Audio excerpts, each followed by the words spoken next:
नमस्कार, मी अश्विनी चॅनलवर तुमचं खूप मनापासून स्वागत करत आहे।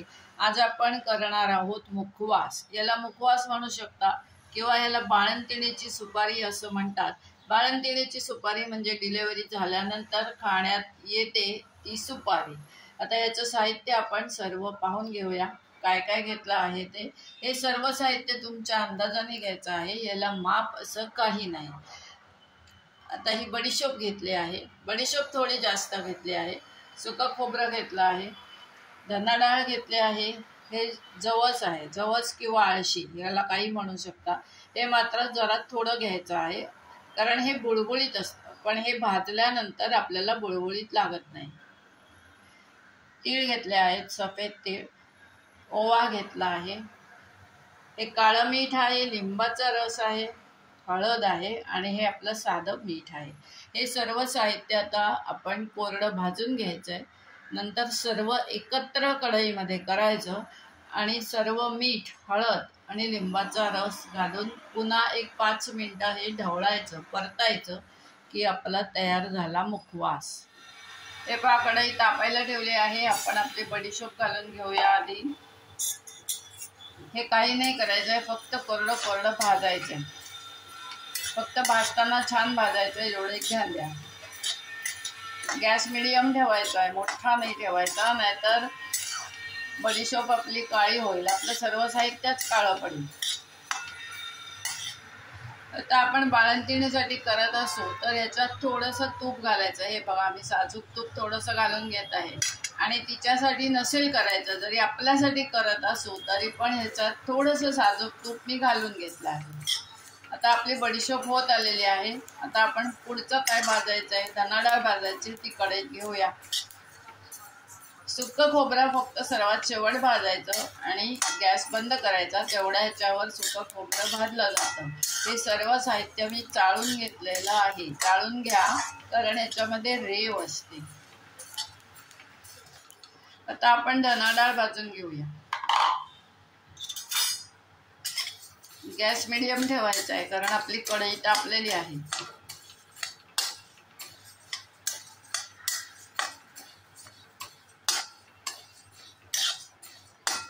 आपण आता तीळ आणि ओवा असे एकत्र भाजून घेऊया।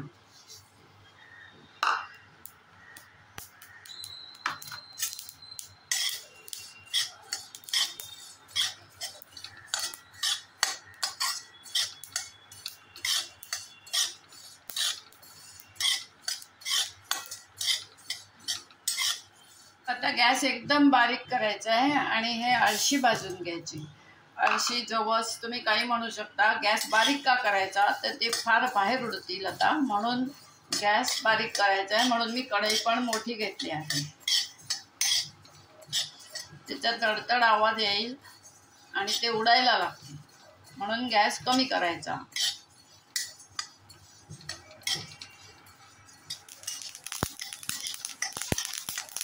हे पहा, आवाज येतोय तुम्हाला। आता ही आळशी भाजून झालेली आहे, एक अजून अर्धा सेकंद मी ठेवणार आहे। हे पहा, अशी उडते ती।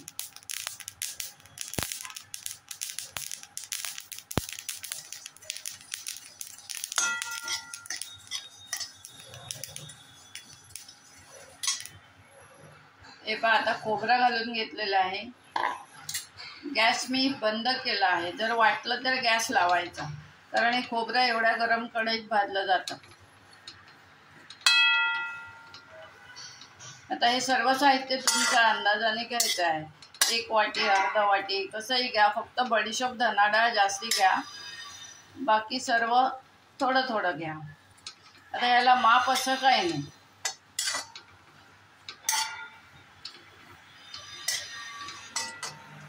हे पहा, खोबरं पण भाजून झालेलं आहे। खोबरं जर गरम कढईत भाजलं जात नाही असं वाटलं तर बारीक गॅस आपण करायचा। मी थोडासा बारीक गॅसवरच हे भाजलं आहे, कारण हे असं तांबूस झालं पाहिजे, नाहीतर आपल्या मुखवासला वास येईल, खोबऱ्यामुळे वास येईल। त्यामुळे जेवढं संपेल तेवढाच मुखवास करा, नाहीतर खोबरं घालू नका। बाकीचं सर्व साहित्य घातलं तरी चालेल, बाकी सर्व साहित्य नीट भाजायचं. लिंबाचा रस, काळं मीठ, हळद, साधं मीठ असं घालून हा मुखवास तयार करा. खोबरं घातलं तर हा मुखवास साधारण 1 महिन्याभरात संपायला पाहिजे, एवढं एक ध्यान द्या. म्हणून हे खोबरं एवढं छान पद्धतीने भाजायचं. आता गॅस माझा बंद आहे. आता हे मी काढून घेत आहे आणि आता सर्व साहित्य याच कढईत एकत्र करायचं आहे. आपल्याला लिंबाचा रस, हळद, काळं मीठ, आपलं मीठ, साधं मीठ हे घालायचं आहे. ते घालून घेऊया. हे पहा आपलं खोबरं तयार आहे भाजून. या बघा 2 म्हाताऱ्या तशाच राहिल्या आहेत. ह्या मी काढून ठेवणार आहे, ह्याच्यात घालणार नाहीये. आता हे खोबरं या पद्धतीने का भाजायचं तर आपलं मुखवास साधारण 1 महिना तरी राहायला पाहिजे. म्हणून जर तुम्हाला या पद्धतीने नको असेल तर खोबरं तुम्ही घालू नका. बाकीचं सर्व साहित्य घ्या आणि मुखवास बनवा. आता हे भाजलेलं सर्व साहित्य याच कढईत मी एकत्र करणार आणि त्याच्यात मीठ, लिंबाचा रस, काळं मीठ घालून एकत्र भाजणार 1-2 मिनिटं आणि मग तयार होईल आपला मुखवास. हे पहा या पद्धतीने आपलं सर्व साहित्य भाजून झालेलं आहे.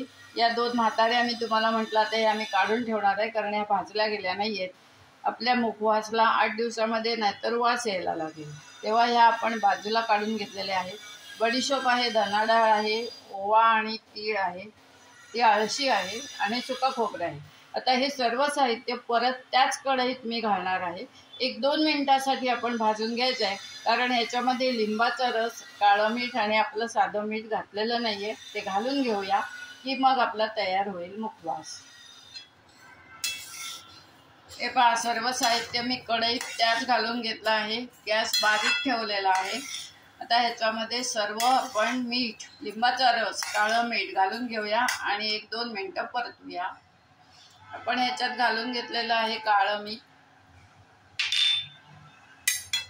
हे साधं मीठ घालून घेतलेलं आहे.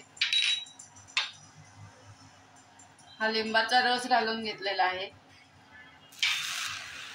आणि थोडेसे हळद घालून घेतलेली आहे आणि मी ह्याच्यावर 1 चमचा तूप घालणार आहे. साजूक तूप मी तुम्हाला सांगितलं नाहीये पण आम्हाला आवडतं म्हणून मी घालत आहे.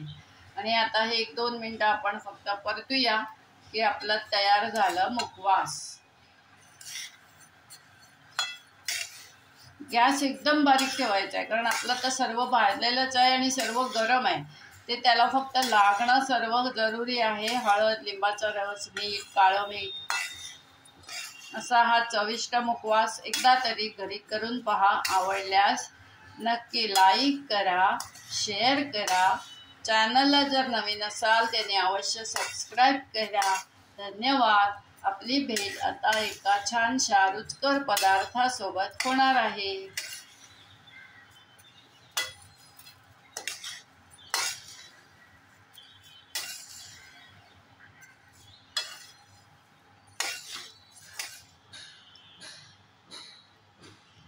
हे पहा मंडळी या पद्धतीने बनला आहे मुखवास किंवा बाळंतिणीची सुपारी, तुम्ही काही म्हणू शकता. ही जर का सुपारी, मुखवास तुम्हाला आवडला असेल तर नक्की लाईक करा, शेअर करा. चॅनलला जे नवीन असाल त्याने अवश्य सबस्क्राईब करा. धन्यवाद. आता आपली भेट एका छानशा पदार्थासोबत होणार आहे.